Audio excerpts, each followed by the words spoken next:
शहर की भीड़ भाड़ से बहुत दूर ऊंचे पहाड़ों की खामोशी के बीच एक घर खड़ा था। इतना खूबसूरत कि पहली नजर में किसी सपने जैसा लगता था, लेकिन उसकी दीवारों के भीतर एक ऐसा राज छिपा था जिसके बारे में कोई नहीं जानता था।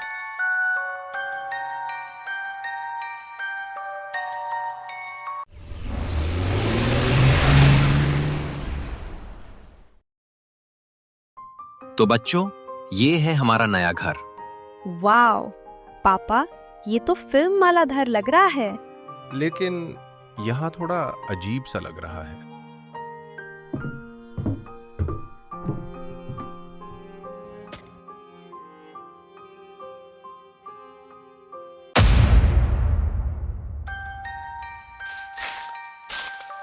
ये धुआं कैसे निकल रहा है?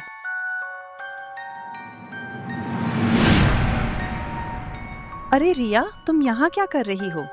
मॉम, आपने तो मुझे डरा दिया था। चलो अंदर। सर, ये घर बिल्कुल नया है, अभी कुछ महीने पहले ही बना है। कमाल का घर है, हम इसे खरीद लेते हैं। रोहित ने वो घर लेकर बहुत बड़ी गलती कर दी थी, क्योंकि अब जो उनके साथ होने वाला था उसका उन्होंने अपने ख्वाबों में भी तसव्वुर नहीं किया था।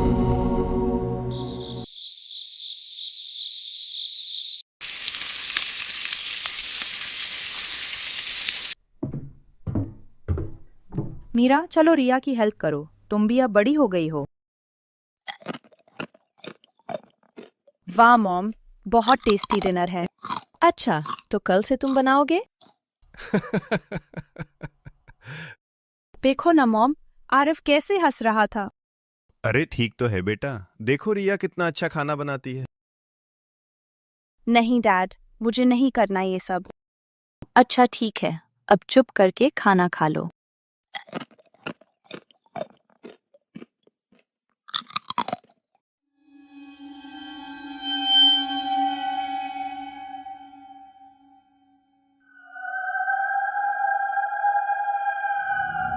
ये मेरा घर है।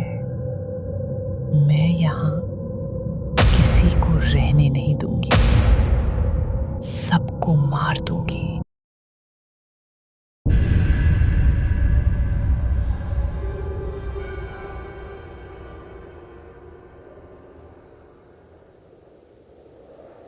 ये धुआं, ये फिर से कैसे आ रहा है? रिया घबराकर बाहर जाकर देखती है, लेकिन वहां उसे कोई भी दिखाई नहीं देता। वो धीरे धीरे वापस अपने बिस्तर पर आकर लेट जाती है और कुछ ही पलों में उसकी आंख फिर से लग जाती है। अगले दिन सब अपने अपने कामों में लगे थे। यहाँ तो हमारे मतलब का कुछ है ही नहीं। देखते हैं, शायद कुछ मिल जाए, नहीं तो सामान फिर से भरना पड़ेगा।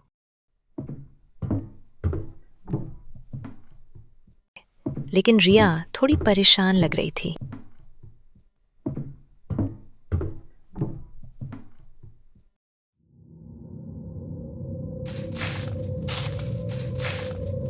क्या हुआ बेटा, इतनी परेशान क्यों हो?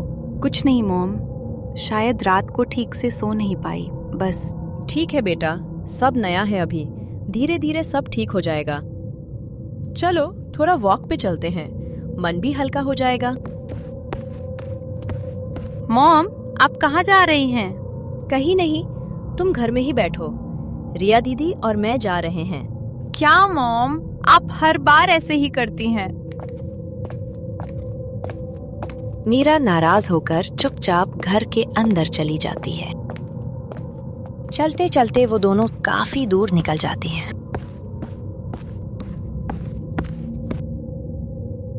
मॉम, मुझे ये घर कुछ ठीक नहीं लग रहा। मतलब जब से हम यहाँ आए हैं कुछ न कुछ अजीब हो रहा है। अरे बेटा, मैंने कहा ना, नई जगह है, धीरे धीरे तुम भी एडजस्ट हो जाओगी। ठीक है, अब घर चलते हैं। अरे, ये तो मेरा फेवरेट फूल है। तुम जरा यही रुको, मैं अभी आती हूँ। अचानक रिया को कुछ ऐसा दिखता है जिससे उसकी रूह तक कांप उठती है। उसका शरीर मानो पत्थर की तरह जम जाता है और सामने कुछ ऐसा था जो आप लोगों के भी होश उड़ा दे। Mom, mom. नेहा जी भागती हुई रिया के पास आती हैं। क्या हुआ रिया? तुम इतनी डरी हुई क्यों हो? रिया के हाथ कांप रहे थे। वो बिना कुछ बोले बस सामने की तरफ इशारा कर रही थी और सामने का मंजर देखकर वो भी वहीं जम जाती है।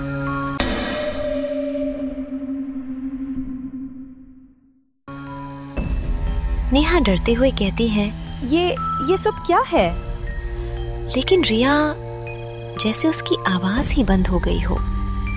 नेहा रिया का हाथ पकड़कर उसे घर की तरफ इतनी तेजी से लेकर भागती है कि दोनों की सांसें तेज हो जाती हैं।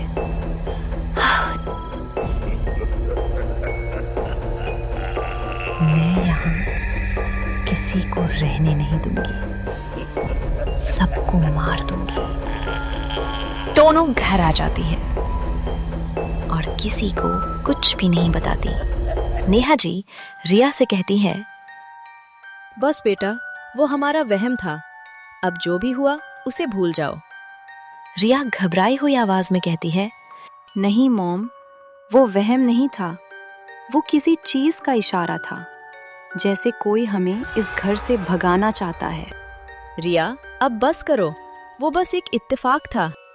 नेहा जी उसे समझाकर किसी तरह शांत करा देती हैं, लेकिन रिया के मन में डर अब भी जिंदा था। थोड़ी देर बाद नेहा जी किचन में लंच बनाने जाती हैं, लेकिन जैसे ही वो किचन में कदम रखती हैं, उनकी आंखें हैरानी से फैल जाती हैं। किचन पूरी तरह उल्टा पड़ा था। हर तरफ गंदे बर्तन बिखरे हुए थे। कोई भी चीज अपनी जगह पर नहीं थी। नेहा जी जोर से आवाज लगाती हैं, मीरा! मीरा भागती हुई किचन में आती है और ये सब देखकर हैरान रह जाती है। तभी पीछे से रिया भी आ जाती है। ये सब क्या है? ये सब तुमने किया है? अभी तो मैं सारा किचन साफ करके गई थी। नहीं मॉम, मैंने नहीं किया। मैं तो पूरे टाइम अपने रूम में ही थी। रिया धीरे से बोलती है, मॉम, ये सब ठीक नहीं है, हमें यहाँ से चले जाना चाहिए। क्या सब ठीक नहीं हो रहा? कुछ नहीं हुआ, ये तो ऐसे ही बोल रही है। नेहा रिया को चुप करा देती हैं, लेकिन अब वो आत्मा इनका पीछा छोड़ने वाली नहीं थी। रात हो जाती है। डिनर करने के बाद सब अपने अपने कमरों में सोने चले जाते हैं। अचानक किसी चीज के टकराने की ठक ठक की आवाज से रिया की आंख खुल जाती है। वो घबरा कर उठती है और धीरे धीरे बाहर जाकर देखती है तो सामने का नजारा देखकर उसके पैरों तले जमीन खिसक जाती है। एक लड़की दीवार से अपना सिर जोर जोर से पटक रही थी। रिया डरते हुए पूछती है, कौन है आप और ये क्या कर रही हैं? वो लड़की धीरे धीरे पीछे मुड़ती है। अचानक वो आत्मा जोर जोर से चीखने लगती है, मेरे घर से निकल जाओ, ये मेरा घर है, मैं यहाँ किसी को रहने नहीं दूंगी, जाओ। डर के मारे रिया की आंखों के सामने अंधेरा छा जाता है और वो वहीं बेहोश होकर गिर पड़ती है। सुबह रिया की आंख खुलती है और वो देखती है कि उसके चारों तरफ सब लोग खड़े हैं, उसके होश में आने का इंतजार कर रहे हैं। क्या हुआ था बेटा? वो लड़की रात को कुछ बोल रही थी, मुझे ठीक से याद नहीं। अरे छोड़ो, चक्कर आ गए होंगे, आगे से अपना ध्यान रखना। अब हर रोज वो आत्मा रिया के पास आने लगी। वो उसके ऊपर बैठ जाती और धीरे धीरे उसका गला दबाने लगती। रिया की पूरी बॉडी मानो जैसे पैरालाइज हो जाती। वो चीखना चाहती, मदद के लिए पुकारना चाहती, लेकिन उसके मुंह से एक भी शब्द नहीं निकल पाता। और फिर एक रात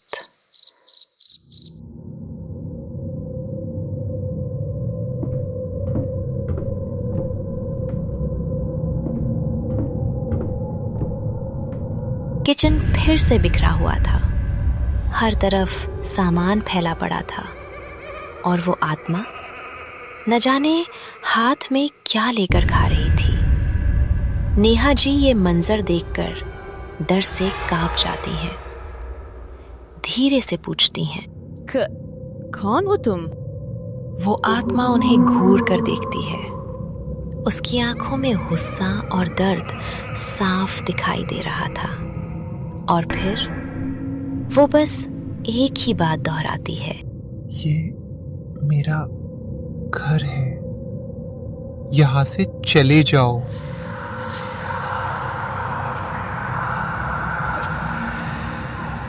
नेहा जी बिना कुछ बोले चुपचाप अपने कमरे में आकर बैठ जाती हैं।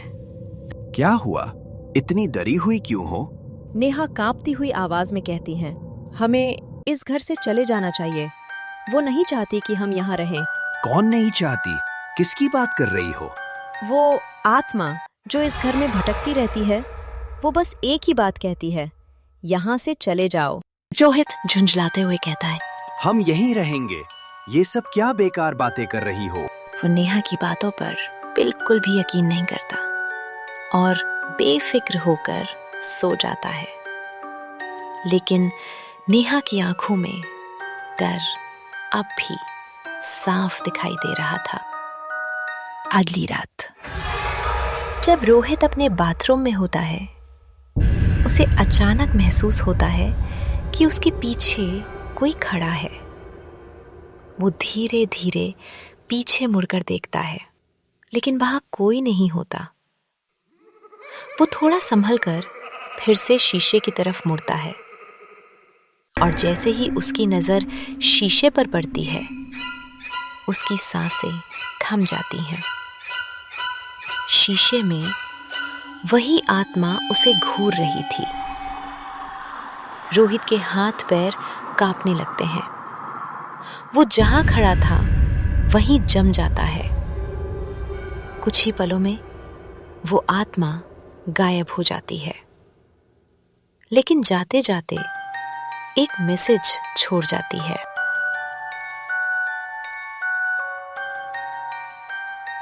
लेकिन कहानी यहीं खत्म नहीं होती। इन सब के बाद इनके साथ कुछ ऐसा होने वाला है जो आपने सोचा भी नहीं होगा। आगे क्या होगा, ये जानने के लिए इंतजार कीजिए पार्ट 2 का। और अगर आप ऐसी ही डरावनी और मजेदार कहानियां मिस नहीं करना चाहते, तो अभी हमारे चैनल को सब्सक्राइब कर दीजिए ताकि हर नई वीडियो की नोटिफिकेशन आपको सबसे पहले मिलती रहे।